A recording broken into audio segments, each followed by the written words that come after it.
Hello everybody, welcome back to my channel, or welcome to my channel if you've never been here before. Doing Zelda D&D Part 3, AI generated, the campaign is generated, ChatGPT is the dungeon master. So yeah, this is my third time doing this. If it's your first time, my reasons for doing this are threefold. One is I'm trying to learn D&D, and if you've played before, you know it's a pretty big commitment. And hi, the Dream Shine. Hi, Zoe. It's a pretty big commitment, and it's hard to get like people together to play because campaigns can go for literally years.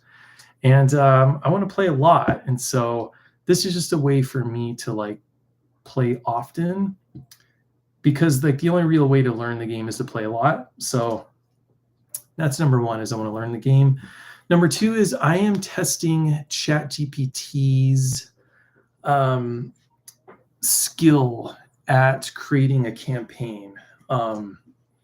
So I told it create an entire Zelda campaign like a traditional Zelda game, because I'm pretty new to D&D. The first time I played, I was like, wow, this would be a good fit for Zelda, in my opinion.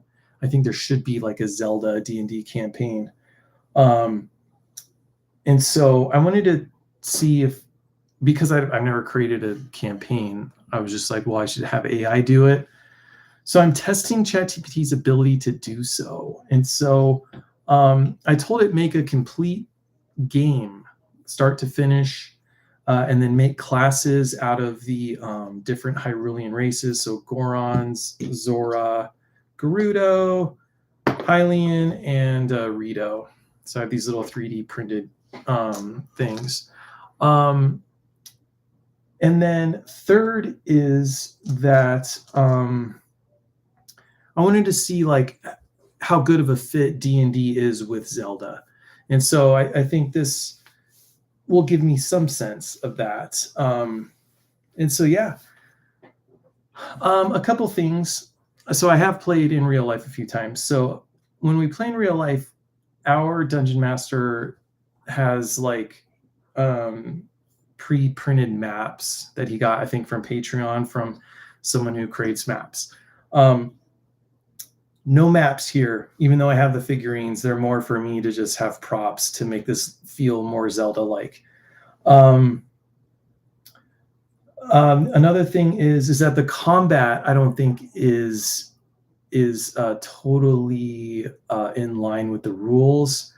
You know, like I do roll for initiative, but the distance from the characters to the enemy doesn't seem to matter to this. So I can just do like a ranged attack, no matter, or I can strike with my sword, or it doesn't seem to matter. It doesn't seem to matter how far the enemy is. It's not telling me they're like 30 feet away.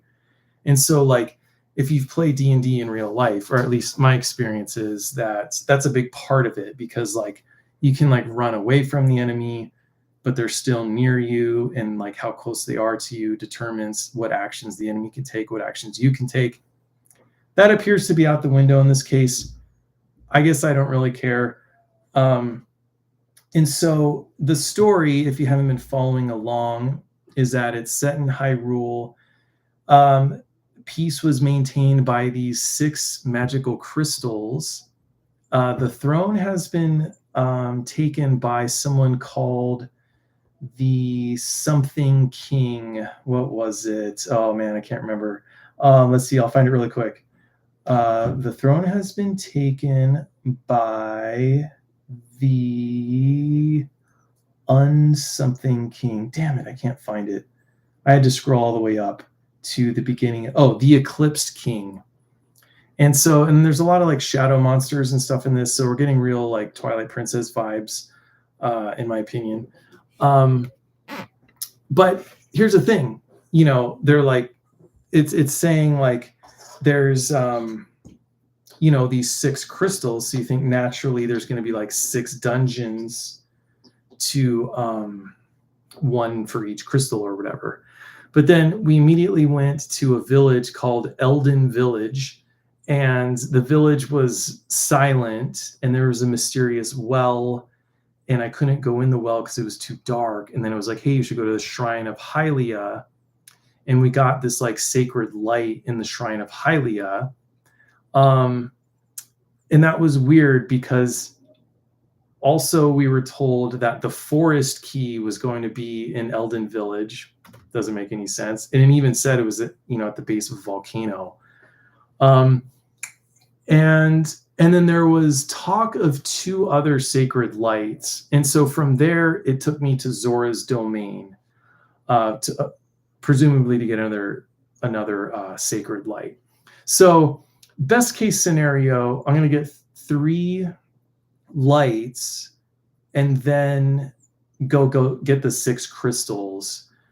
What I mean by best case scenario is that, like, I can't tell if ChatGPT is actually like keeping track of what it is, lava trees, nice Zoe, of what it's actually said previously, or if it's just making it up on the spot. And that's part of what I was saying at the beginning of what I'm testing. I'm testing ChatGPT's sort of like efficacy at this, like, does it even remember what it told me, or is it literally just making it up on the fly? And so I want to take this as far as I can to test that. And, I did forget to check the well because it didn't prompt me to do so when we were in Eldin, even though I had the light, and now we're at Zora's domain. But as I said about the maps, it doesn't really seem to be like sweating the whole map thing. So I think I can just like zoom back to Eldin with no punishment, if you know what I mean. Like, there's not going to be any like repercussions to doing so. And so so I think I just broke maybe part of my Zora. It's okay though, he still looks like Sidon. It's all good. So we're going to try to go back to Eldin and see if there's anything stopping me from doing it. So I'm just going to tell ChatGPT, I actually want to go back to Eldin. And so I considered playing Zelda music on this. I don't know if my mic would pick it up. It would just sound whack. So I apologize that it's kind of cringe. Well, I mean, this is very cringe. This whole thing is cringe. I mean, who are we kidding here? Okay, so it's saying changing course, traveling to Eldin instead. Rather than pursuing the Guardian of the Waters immediately, you decide to return to Eldin, the volcanic region home to the Gorons. Eldin is a land of towering mountains, active volcanoes, and rivers of molten rock. The terrain is dangerous, but it is also home to ancient ruins and powerful secrets. Your companions exchange glances as you announce your decision. Okay, so no punishment for just zipping around Hyrule like it's nothing. We have fast travel apparently. Maybe some Sheikah towers or something. All right, so one thing that it does is it gives me the dialogue for my companions. So Lore, the Zora, leaving already. The Zora need our help. Kazak, the Rito, says, if we're going to Eldin first, we should at least have a reason. Dargo, the Goron, hey, my kind live there. Maybe we can get some real food. Mira, the Gerudo, fine. But what are we looking for? Next steps.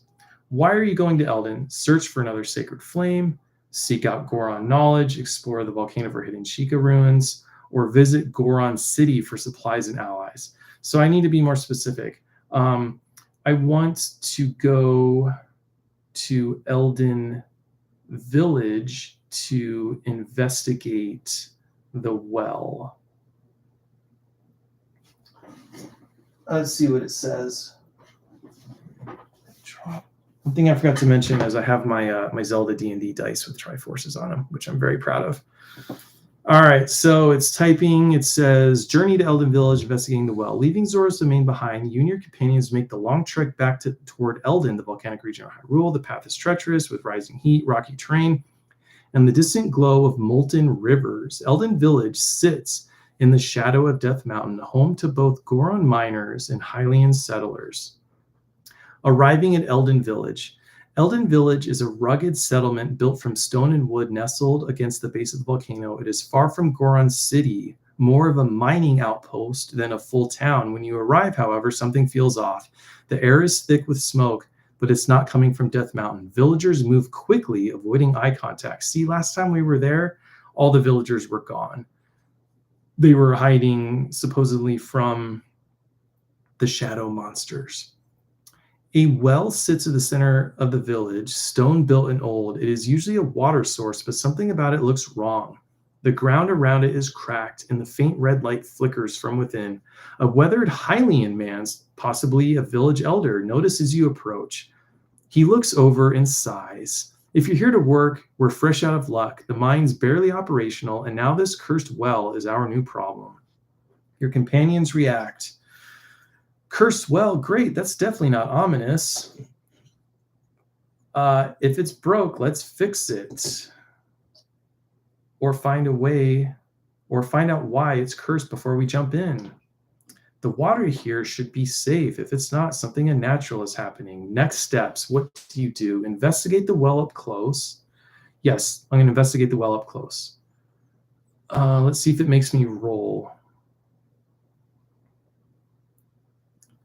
All right, got my D20 ready just in case. Okay, so I need to roll for investigation or arcana.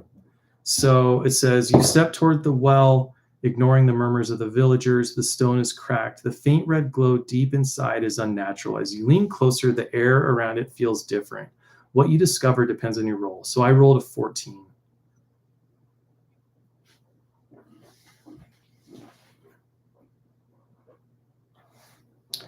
All right, let's see what it says. You kneel beside the well, running your hands over the cracked stone and peering deep down into the darkness below. The red glow pulses faintly, like embers hidden in the depths. With careful inspection, you find several disturbing details, your discoveries. The well water is gone. The well should be full of fresh water, but there's only darkness below. The walls are dry, meaning the water didn't just recede, it vanished. Lore, the Zora, frowns. A well doesn't just lose water unless something is draining it. The stone is warped. The well structure looks melted in places as if exposed to intense heat or corrosive energy. Traces of dark scorch marks and small claw-like etchings run along the interior wall. Dargo sniffs the air. That ain't normal fire damage, that's cursed fire. The red glow is alive. As you watch, the faint red light pulses rhythmically like a heartbeat. It doesn't reflect like normal light. It moves slightly, shifting deeper when observed. The glow reacts to your presence almost as if it's aware of you. The Gerudo, Nira, tightens her grip on her scimitars. I don't like that. Light shouldn't move like that. It's doing more reactions. Your companions react, steps back, shaking his head. That's not a curse well, that's a hungry well.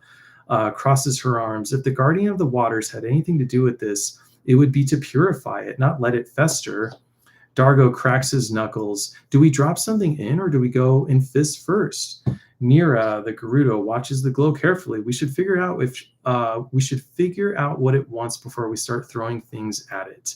New clues discovered. The well's water has been drained completely. The stone around it has been melted and clawed at. The red glow is not just light, it moves on its own. Something down there is still active. Next steps, what do you do?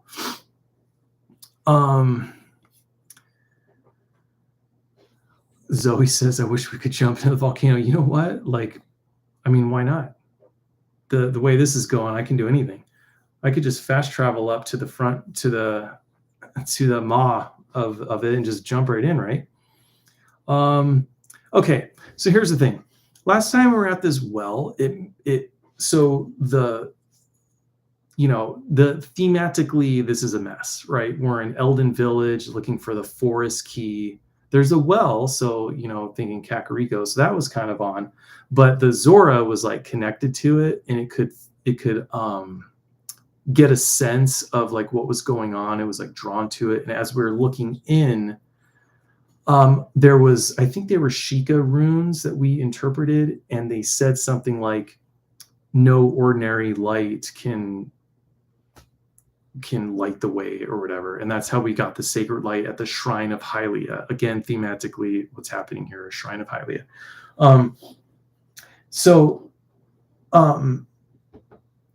This seems different. Like, it seems like it forgot what it told me about these Sheikah runes. The whole point of getting the light was to go to the well, and then I just left. I went to Zora's domains. That's why I came back. But now it doesn't seem to matter. Drop something into the well. So I'm going to drop a torch. I'm going to drop a torch into the well. Let's see if it makes me roll for that for some reason. I don't think it should, because I just have torches in my adventure pouch, right? You take a torch, light it, and carefully drop it into the well. The flame flickers as it falls, casting eerie shadows along the warped stone walls. As it descends, the red glow pulses in response, as if aware of the torch. Then, just as the torch nears the bottom, the light is consumed.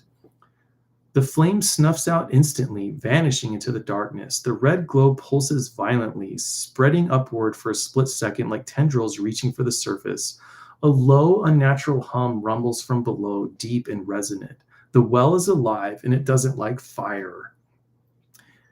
Companions react. Dorito steps back, wings tense. Okay, that's worse than I expected. The Zora Lore grips her staff. That wasn't normal extinguishing. That was absorption. Sorry, I really struggle reading sometimes. Dargo frowns. Whatever's down there, it just ate the fire. Nira, the Gerudo, eyes the well, which means fire is either useless or exactly what we need to kill it. Okay, the well isn't just empty, it's consuming things. The red glow is reactive, possibly alive or cursed. Fire is either ineffective or the exact thing it fears. Something deep inside is humming. It has power. Okay, so it says, shine the Sheikah lantern into the well. It's giving me options of what to do. Ask the villagers if this has happened before. Tie a rope and prepare to descend. Try using the sacred flame. Okay, I remembered the sacred flame. Okay, so let's try the sacred flame.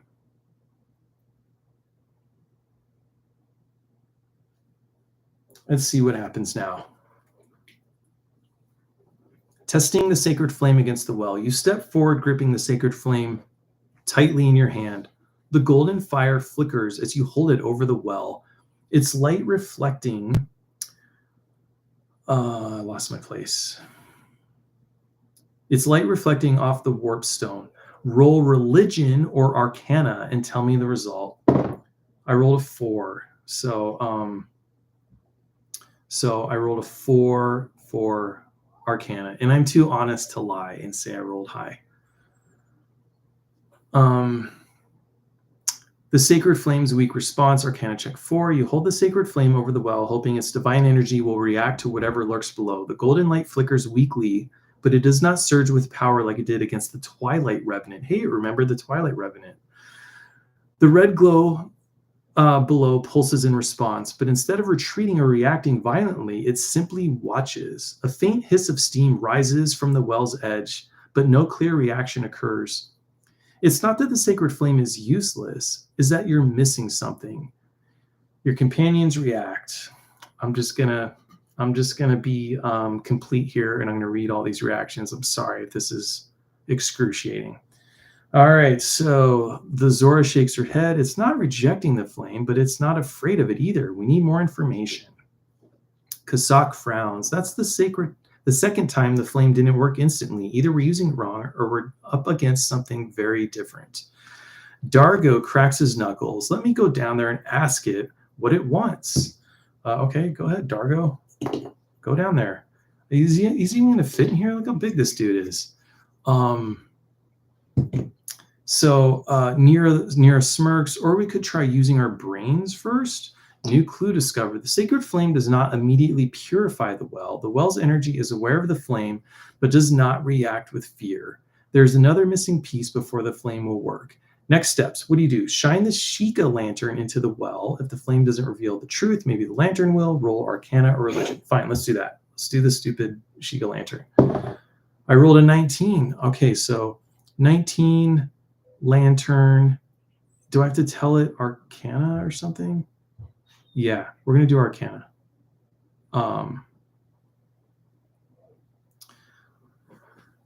Okay, let's see what it says.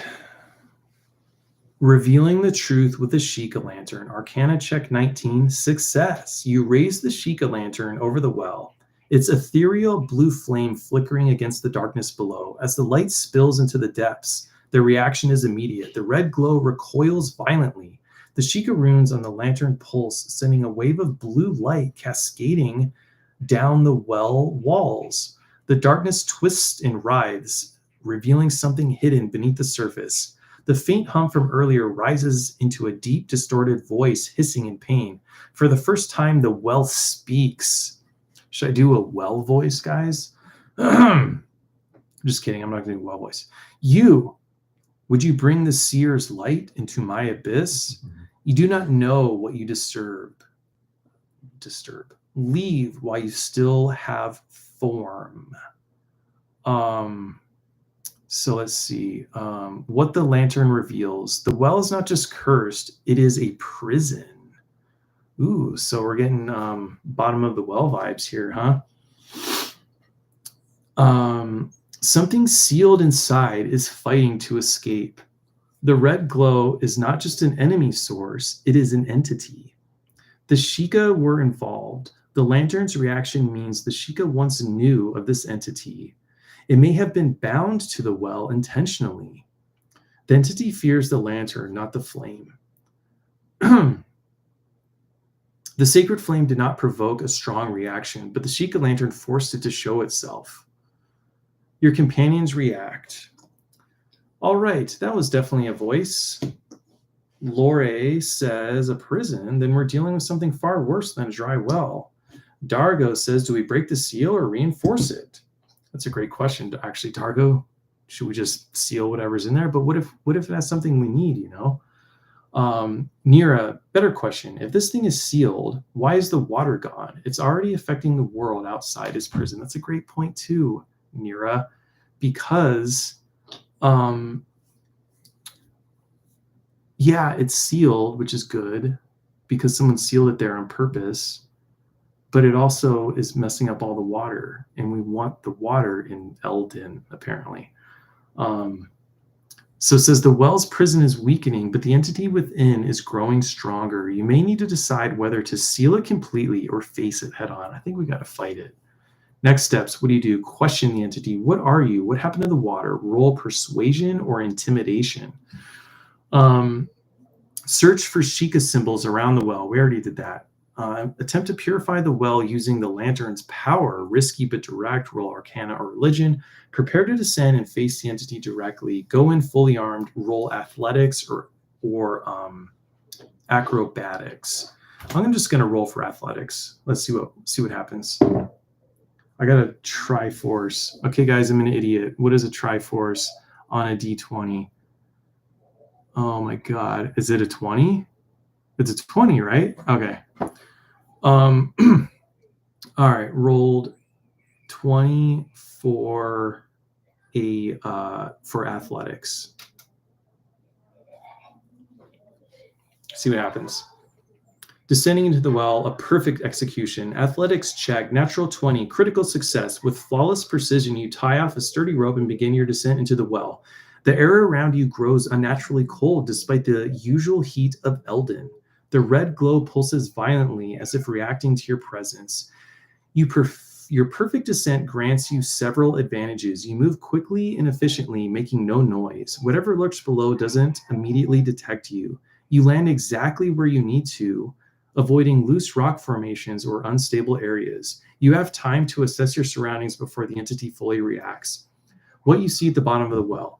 As your boots touch the ground, the red glow shifts around you like mist, revealing a cavernous space. Unlike the surface, the walls here are smooth, almost like a temple. Ooh, got a temple, guys. You excited?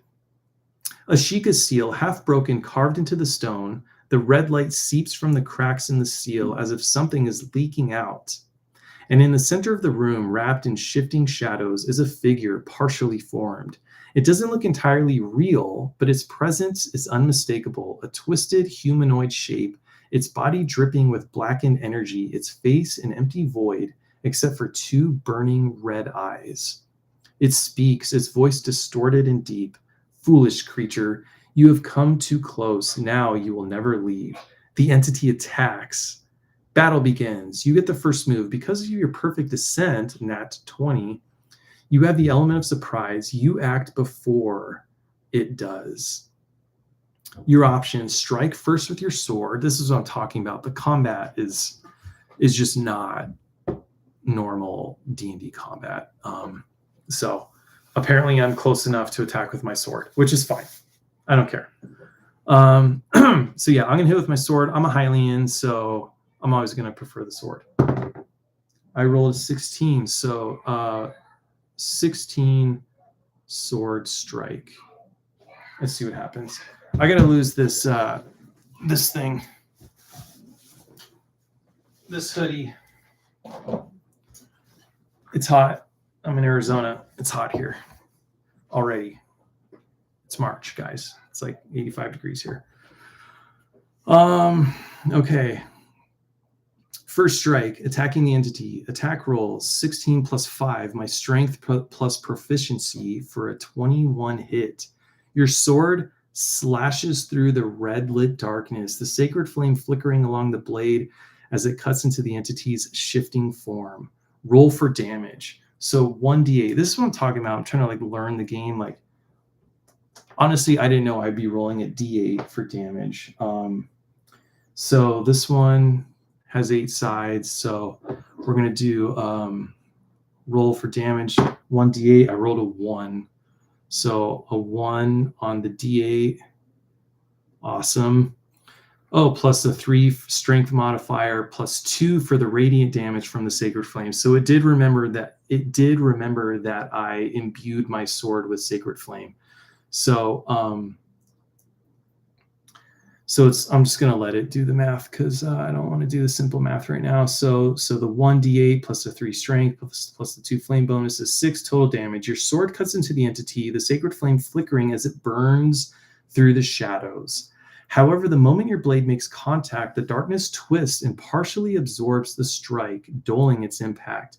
The entity hisses, its form flickering, but it does not fall. Narrative result: the sacred flame hurts it, but not as much as expected. The shadowy form ripples and reforms as if resisting complete destruction. The entity laughs, a deep, distorted sound. You think fire alone can destroy me? The red glow in the cavern intensifies, and the Sheikah seal pulses faintly. The entity is preparing to strike back. Your companions react. How come you guys aren't attacking? Rito, we should be down there now. Oh, they didn't follow me? What the hell? If that thing resists the flame, we need another plan. Just say the word and I'll drop in fist first.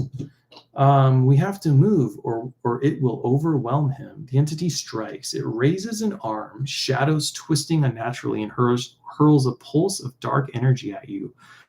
Rolling to hit, 14.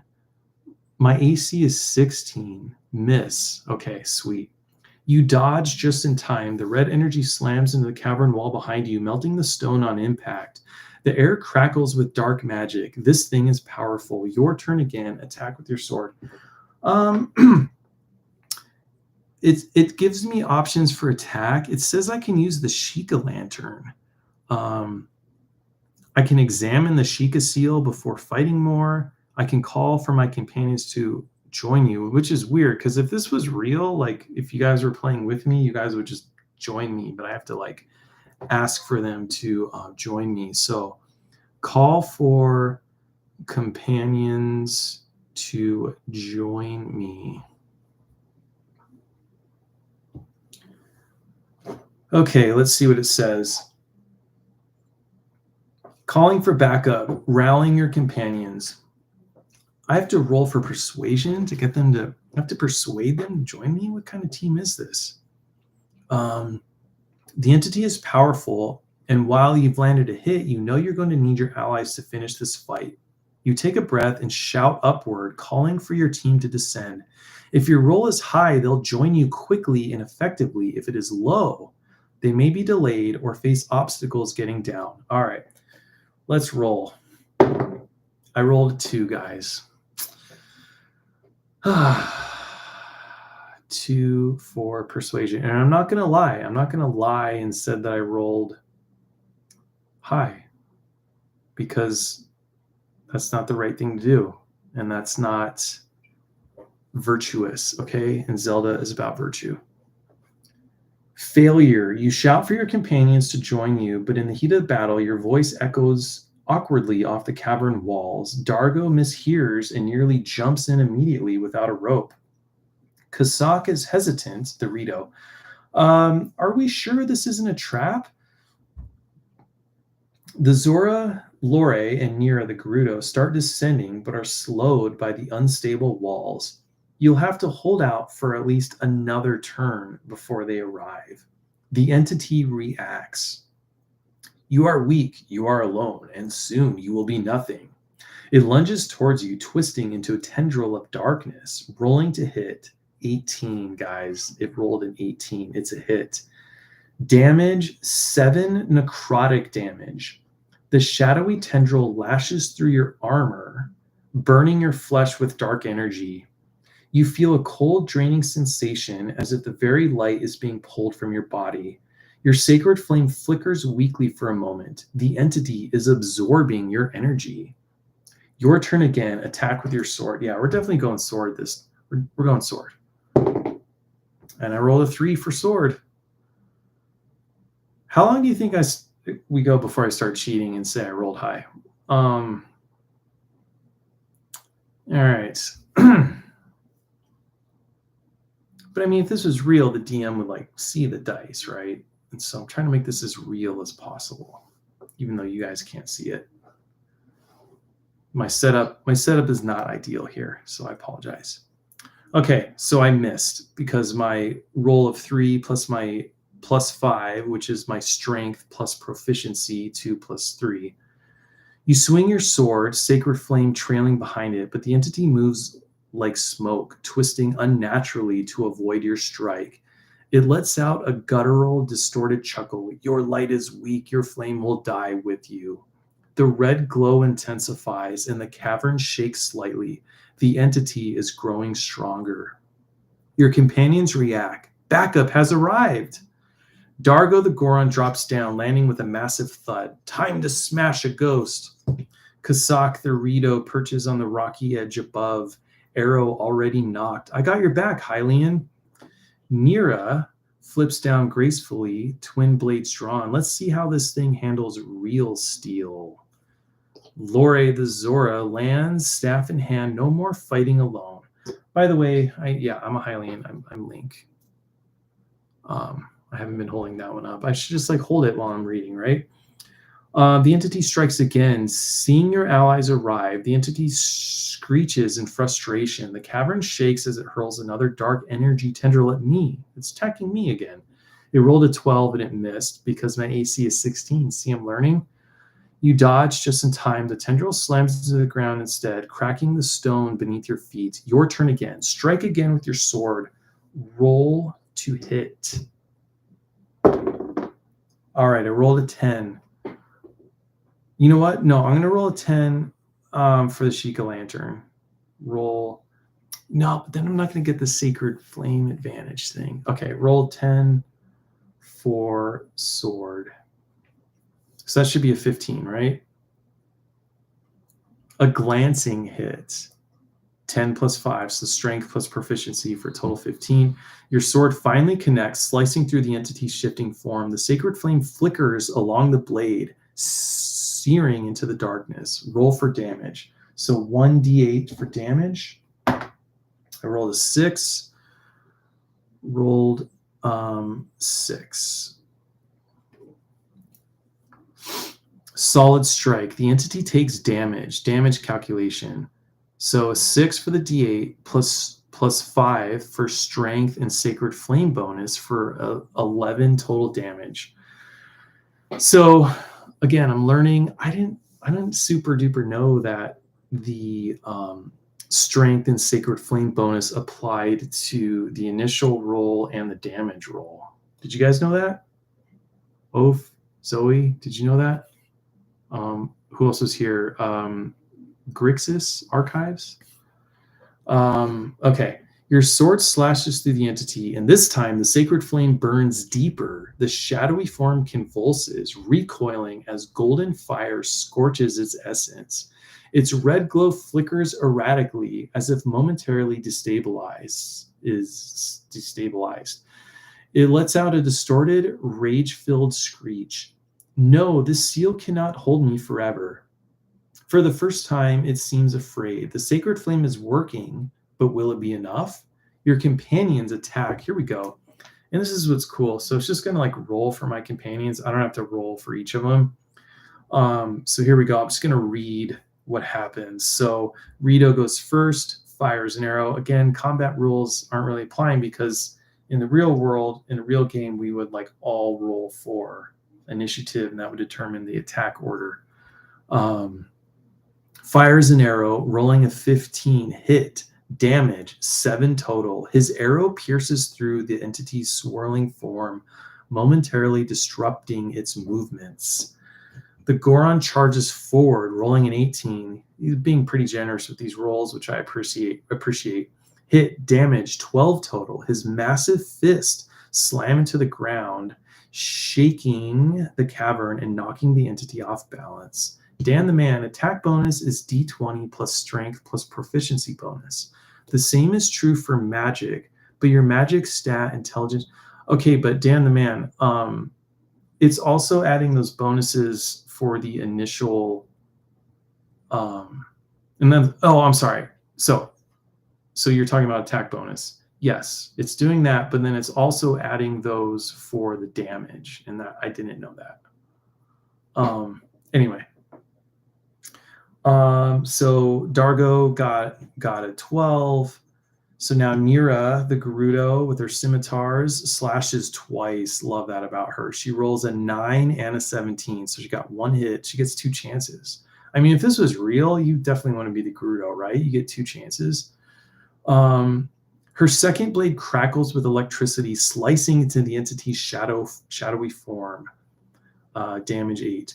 So Lore, the Zora, channels Water Surge, rolling 14 hit, damage 6 total. A blast of enchanted water slams into the entity, dousing some of its fiery glow. The entity weakens, but fights back. The red glow around the cavern dims slightly, but the entity is still standing. However, it is clearly weakened, its form flickering more than before. You are nothing. The entity launches a desperate, wide-range attack, sending a wave of dark energy outward to hit everyone at once. Rolling to hit, 16. Hits everyone except me, the Hylian, because my AC is 16. So you barely dodge. Your companions take damage. Kasak, Dargo, Nira, and Lore each take 8 necrotic damage. The energy drains their strength, making them stagger but not fall. Your turn again. The entity is weakened but still dangerous. Strike again with your sword. Roll to hit. I mean, I've got this Sacred Flame bonus. Like, I'm never going to shoot an arrow when I've got these bonuses, right? Unless I get an arrow bonus later. I could also use the Sheikah Lantern. It keeps telling me to do that. Let's do the Sheikah Lantern. We got the lantern. We might as well use it, right? Okay, here we go. Okay, so I rolled a 6 Sheikah Lantern. I'm going to regret this. Rolled 6 Sheikah Lantern. And as far as I know, I don't get any bonus for the lantern. So that's why I wanted to use my sword. Using the Sheikah Lantern, a weak attempt. Arcana check 6, minimal effect. You raise the Sheikah Lantern, hoping to weaken the entity further, but your connection to its power isn't strong enough at this moment. The blue flame flickers, casting eerie light across the cavern. The entity hesitates slightly, but its form rippling in discomfort, but it does not fully recoil like before. The Sheikah symbols on the walls pulse faintly, as if acknowledging your attempt, but nothing activates. Your tricks are nothing, mortal. You cannot banish me. The entity is still weakened, but the lantern alone is not enough this time. You'll need a stronger effort to finish this fight. Okay, so the Sheikah Lantern is it's not like it's I don't know how to say what I'm trying to say. It's not like it was the key to some mysterious pattern or some mysterious like puzzle or something. It was like it's not like you try the Sheik lantern and then it like instantly vanishes. It's just acting like any other attempt. It just has its own strength, and so that being said, with my bonuses on the sword, I don't think I'm going to mess with anything about my sword until I get another boost. So, despite the failed lantern attempt, your allies press the attack. Kasak Dorito fires an arrow, rolling a 14 hit, damage 5 total. His arrow pierces through the entity's shifting form, keeping it off balance. Dargo the Goron charges in again, rolling a 19 hit, damage 10 total. His crushing blow sends shockwaves through the cavern, shaking the entity's unstable form. Nira, the Gerudo, slashes twice. She rolls a 10 and a 16, so she gets one hit, damage of 7 total. Her electrified blade cuts into the entity, sparks crackling through its shadowy essence. Lore, the Zora, casts Water Surge, rolling a 12 hit, damage 6 total. A jet of magic-infused water collides with the entity, further disrupting its shape. The entity is on the brink of destruction. The entity's form is barely holding together now. The red glow dims significantly, and the distorted voice wavers, its power fading. This cannot be. The seal is broken, but I am not defeated. You feel the sacred flame pulsing in response. The finishing blow must be dealt now, or the entity may attempt to escape. Your turn, the final blow. All right, we're going sword. I'm going to put my money where my mouth is. Okay. All right, I rolled a 9 with sword. I don't know if 14 is going to cut it. Let's see what happens. Final strike, a desperate swing, attack roll, 9 plus 5 is 14. It's a miss. You swing your sword, the sacred flame burning along the blade, aiming to deliver the final blow, but just as your strike comes down, the entity twists unnaturally, its shadowy form barely avoiding the attack. You will not end me. The entity is barely holding together, flickering like a dying flame. But it's not finished yet. It's trying to pull itself back together. Your companion's finishing strike. Seeing your missed attack, your allies go for an all-out final assault. Kasak fires an arrow, rolling a 16, damage 6. His arrow pierces deep, holding the entity in place. Dargo charges in for a final smash, rolling 18 for a hit, damage 12 total. He slams both fists down, sending shockwaves through the cavern. Nira slashes with both blades, rolling 14 and 19, both hit, damage 8 plus 6 for a 14 total. Her lightning-infused strike tears through the entity's form. Lore channels one last water surge, rolls a 17 for a hit, damage 8 total. A wave of enchanted water crashes over the entity, disrupting it completely. The entity is destroyed. By the way, it's doing emojis. I don't know if you can see those. I thought that was interesting that ChatGPT is doing like lightning, fire, and eyeballs. I didn't ask it to do that. It just did that. The entity is destroyed with one final distorted scream. The shadowy figure is torn apart. The red glow on the cavern flickers violently, then vanishes, leaving only silence. The Sheikah seal beneath you pulses with a deep blue light. The well is no longer corrupted. No! So the eyeball is the bad guy's dialogue. The voice fades into nothingness, leaving behind only the flickering remains of a dark mist that quickly evaporates. The entity has been vanquished. The well is purified. Your companions react. Victory. Kasak lets out a breath. Well, that was terrifying. Dargo grins. Ha, nothing like a good fight to start the day. Nira sheathes her blades. At least it's dead now. Lore kneels beside the restored seal. The Sheikah meant to keep it trapped. We may have done more than just defeat it. We've restored what was broken. The faint sound of rushing water echoes from above. The well is refilling. Victory rewards and next steps. Rewards. The Sheikah lantern is now stronger. It has absorbed remnants of the entity's power. The sacred flame pulses brightly. It acknowledges your victory. The Elden villagers will likely reward you for restoring their well. What do you do next? Return to the surface and tell the villagers the well is purified. Claim your reward. No roll needed. Examine the restored Sheikah seal. There may still be secrets. Roll investigation or arcana. Check the Sheikah lantern's new power. It absorbed energy from the battle. Roll arcana or religion. Rest and recover. Okay, anyone have any thoughts? I feel like I can do all these things. I mean, let's check the Sheikah lantern's new power. So we're gonna roll for religion, and then maybe someone in chat can tell me what the difference between arcana and religion is. Oops, wrong dice. That was not a d20. All right, I rolled 11. Arcana. Check the Sheikah lantern.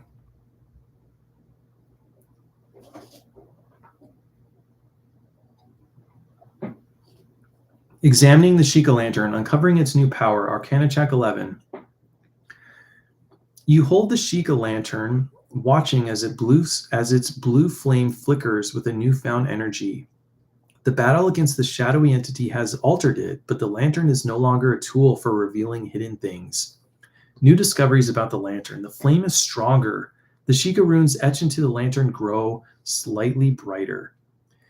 It no longer just reveals hidden objects or illusions. It has some level of purifying energy. It retains echoes of the shadow. When you focus on the lantern, you hear a faint whisper, almost like a residual trace of the entity. It's not alive, but something of its power remains within the lantern. This could be dangerous or useful depending on how you wield it. It may unlock sealed Sheikah sites.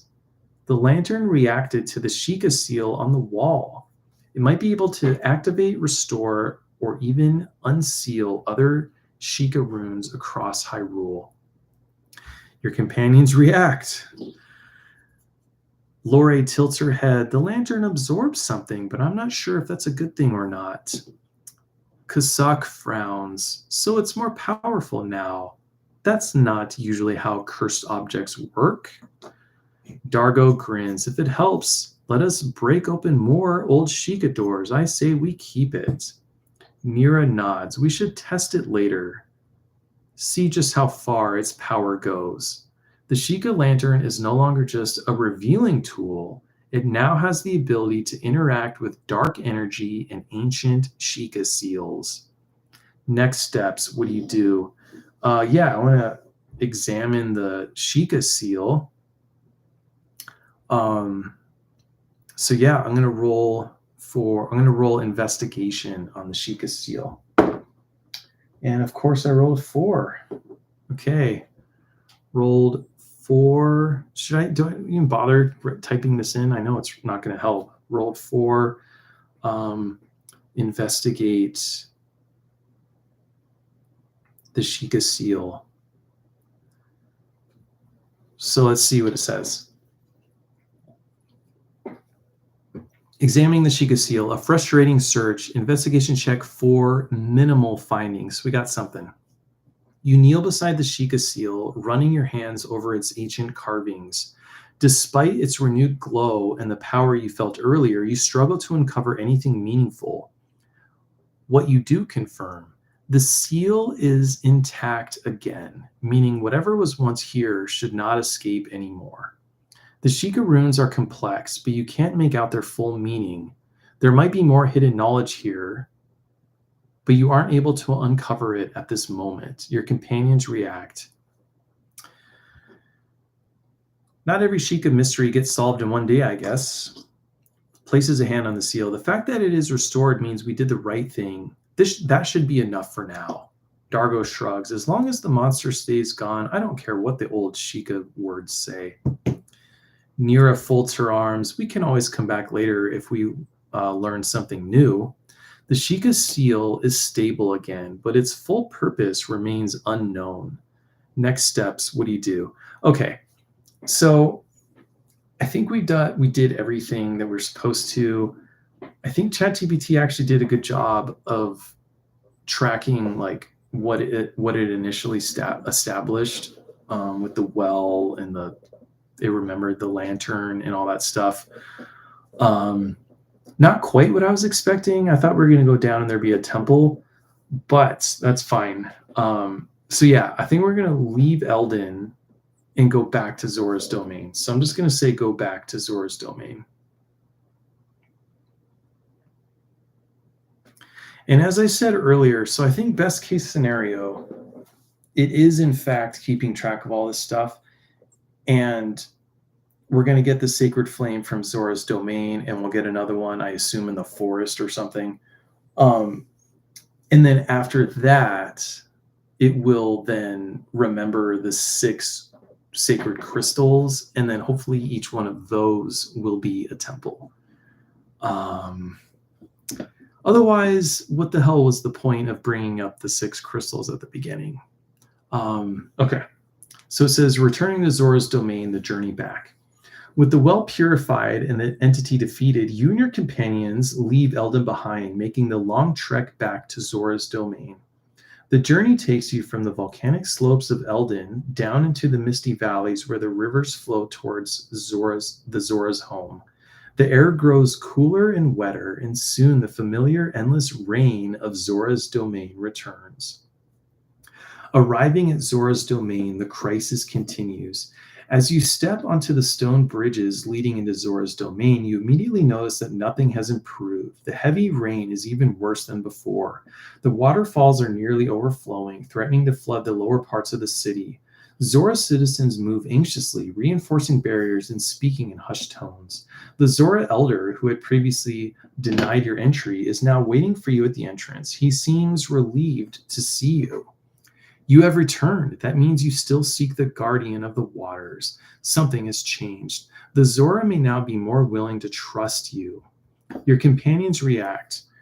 So Lore looks around in worry. The flooding is even worse than before. We don't have much time. Kasa crosses his arms. If they need our help now, I hope they're ready to listen.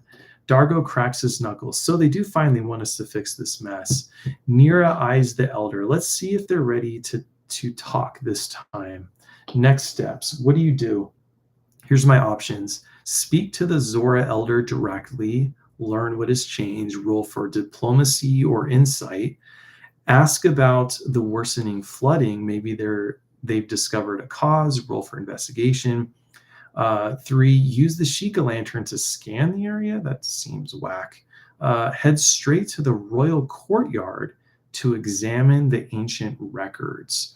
So I'm just going to go straight to the Zora elder, and I'm going to roll for diplomacy. I rolled a 10. So I'm going to say 10 for diplomacy.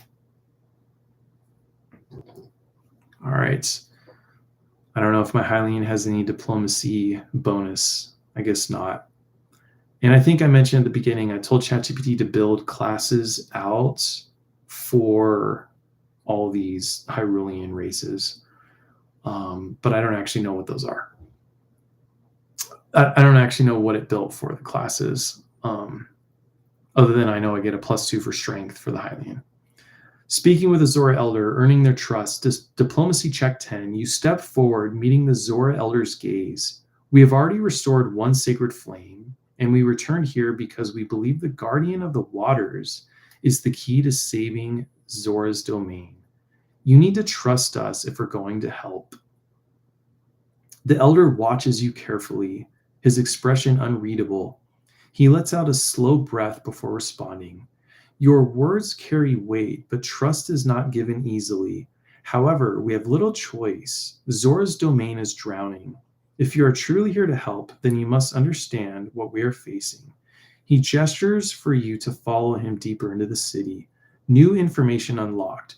The Zora's Crisis. As you walk through the flooded city, the elder explains the dire situation. The torrential rains are unnatural. It is always rainy in Zora's domain, but this storm is unnatural, heavier than anything they've ever seen.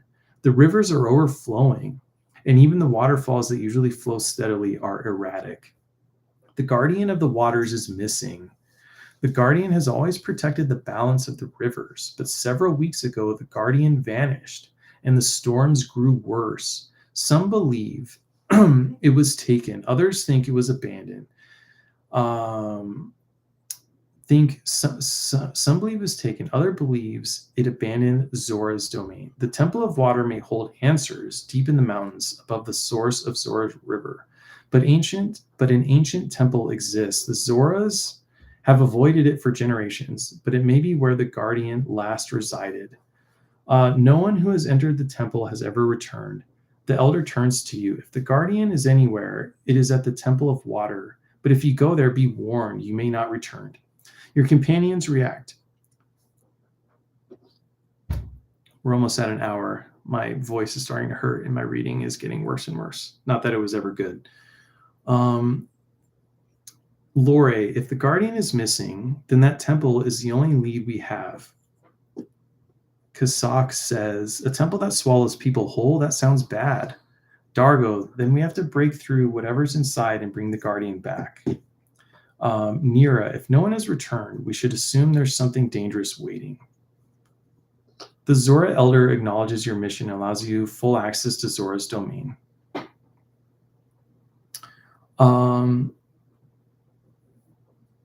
Oaf is saying Harmony of Hurricanes. You know, I wish there was a musical element to this. I mean, I wish all Zelda games had music in them. Okay. Next steps. We can just head straight to the water temple. It says investigate the flooding for signs of unnatural forces. Something that may be causing this, roll for investigation. I mean, don't we know because the guardian is missing, that's why it's flooding?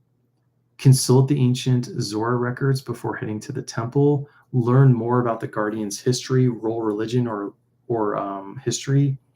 Ask Zora citizens if anyone saw the guardian's disappearance. There may be a witness, roll insight. Okay. Let's ask some Zora citizens for some insight. All right, 15. Ask Zora citizens if anyone saw the guardians.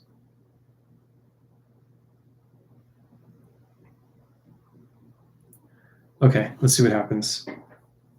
I mean, I feel like we have to explore. I mean, that's the Zelda thing to do, right? Is to go around and explore. Insight check 15, success. You spend some time speaking with various Zora citizens, asking if anyone saw what happened when the Guardian of Waters vanished. Most Zora shake their heads, saying the Guardian simply was gone one day. However, after some persistent questioning, you find someone who has a real lead. I just want to pause for a second. Like, why does it make me roll to ask them about the Guardian? You know, like as far as I know in D&D, like you don't have to create a roll check for everything. You can just like give stuff away freely. And this seems like one where I should have just been able to just ask questions, right? An elderly Zora sitting on a stone ledge overlooking the rushing river speaks quietly. His gills flutter as he watches the stormy waters below. I saw something the night the Guardian disappeared. Not many believe me. What he tells you. It happened at night during the first major storm. The Guardian's usual resting place at the highest waterfall was disturbed by a dark shape, something not of Zora's domain. There was a battle. He saw flashes of light in the storm, like lightning that came from below the water. The river currents became violent, unnatural, like something was fighting against them. Then the Guardian was gone. After that night, the floods worsened, and the Zora lost all control over the water. The elderly fisherman looks at you seriously. The guardian did not leave us, it was taken. Your companions react. Lore grips her staff tightly. If the guardian was taken, then we aren't just looking for a lost spirit, we're tracking an enemy.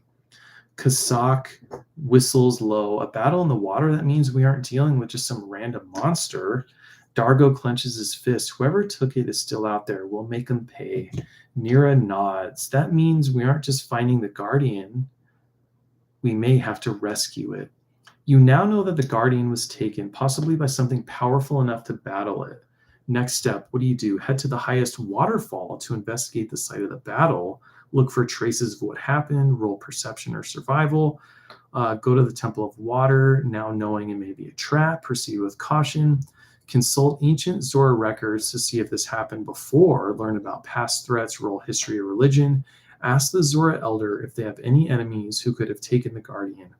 I want to check out the Zora records, so I'm going to roll for history. Okay, so 14 history check on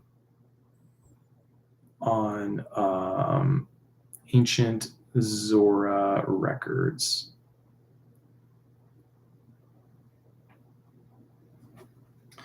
Okay, let's see what it says.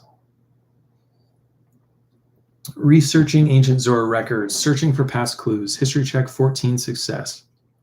You and Lore make your way to the royal courtyard, where the oldest Zora records are kept.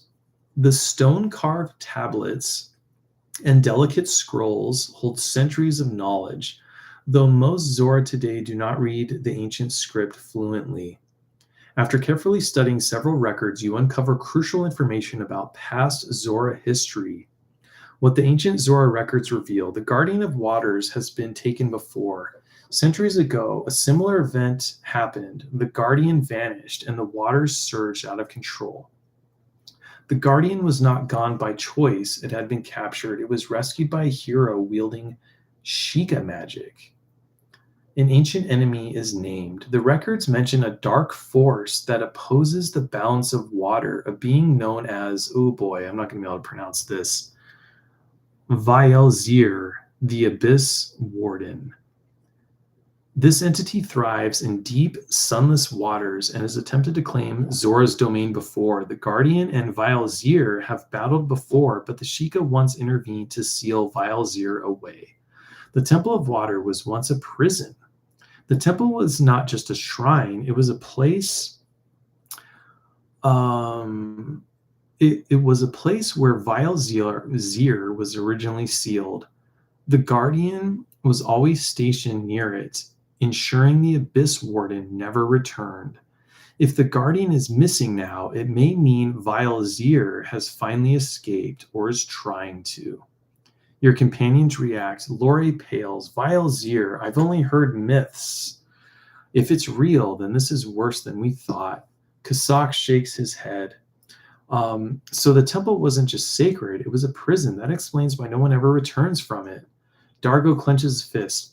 Then let's do what the Sheikah did. We'll stop this thing before it destroys the domain. Nira narrows her eyes.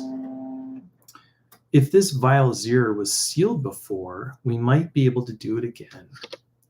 You know that the Temple of Water holds more than just the Guardian. It may also be where Vaelzir is returning. Next steps. What do? Head to the Temple of Water, go to the highest waterfall. I don't know. Do we want to go check out the location of the attack? I mean, I guess we could learn about Vaelzir's attack and then plan accordingly. It also says look for Sheikah markings in the city, or we could ask the Zora Elder for more information on Vaelzir. Let's just go ahead and investigate the location of the attack. Go to the highest waterfall, investigate traces of Vaelzir's attack. So we're going to roll for perception. It says roll for perception or survival. Like, why would we roll for survival? That doesn't make sense to me. All right, so rolled a 14. Let's see. Investigate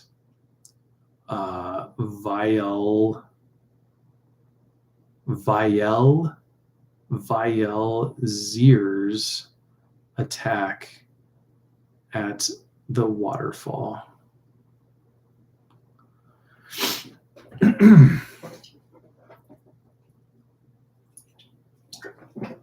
Investigating the waterfall, tracing Vielzier's attack. Investigation check 14, success. You and your companions travel to the highest waterfall in Zora's domain, the last known place where the Guardian of Waters was seen. The rushing water crashes down violently, the rain making visibility difficult. But as you carefully search the rocky ledges and pools near the falls, you begin to find signs of battle. What you discover at the waterfall: the water is disturbed. The currents here are unusual, even for a waterfall. It's as if something massive moved through these waters, disrupting the natural flow. Lore the Zora kneels beside the water, placing a hand on the surface. The river isn't following its natural path. Something dragged the Guardian down. Scorch marks on the rocks. You find strange blackened marks on the stones surrounding the falls. They aren't from fire, but something corrosive. Dargo grunts, running a hand over the marks. That ain't normal burning. That's abyssal energy. This is Vielzier's doing.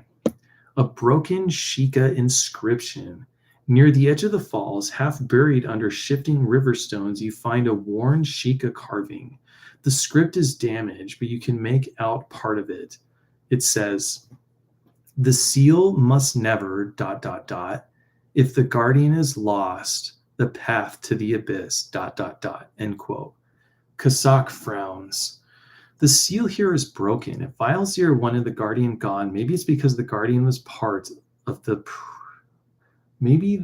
it's because the Guardian was the last part of the prison. A trail leading beneath the falls. Sweet. We're going into the waterfall. The water cascades over a hidden passage barely visible behind the roaring falls. Something large moved through here recently. Nira steps forward and she says, peering into the mist, "That's an entrance, and judging by the water disturbance, something was pulled through here." Your companions react. Oh boy. Lore, Vielzier wasn't just attacking the Guardian, it was removing it. If the Guardian was keeping the prison sealed, this was a deliberate move. Kasak, that meant the temple isn't just where the Guardian might be, it's where the prison is failing. Dargo, then what are we waiting for? We have to go down there. Nira, we should prepare. We don't know what's waiting inside. Okay, so it's like, is this... This isn't the water temple, right? This is just a random passage beneath the waterfall. It says, you now know that the Guardian was dragged into a hidden passage beneath the waterfall. Oh, likely leading to the Temple of Water. Next steps. What do you do? Enter the passage. Yeah, it's going to make me roll to enter. It says, prepare before going in. Gather supplies, strategize, or reinforce gear. Try to reactivate the Sheikah inscription. It might reveal more about the seal. Roll Arcana or Religion. Send Kasak ahead to scout. Have the Rito use his aerial advantage to get a better look. All right, guys. So it is been an hour. My voice hurts, as you can probably tell. I'm going to do a long rest, and then next time we're going to go into the water temple, because I'm nervous that it's going to be a true water temple, and it's going to be a bitch. So next time we'll go into the water temple. And so thanks for watching. I realize this is really weird. Trust me, that's not lost on me. And I'm having fun. It's cool. I did break my Zora. You can see his staff, or I'm sorry, his trident broke off. It's on the ground here somewhere. I need to find that. I'm gonna super glue that back on for next time. Hopefully I can find it. And then I guess that's pretty much it. So thanks for watching. I appreciate it. And consider subscribing if you haven't subscribed. I appreciate it. And yeah, until next time.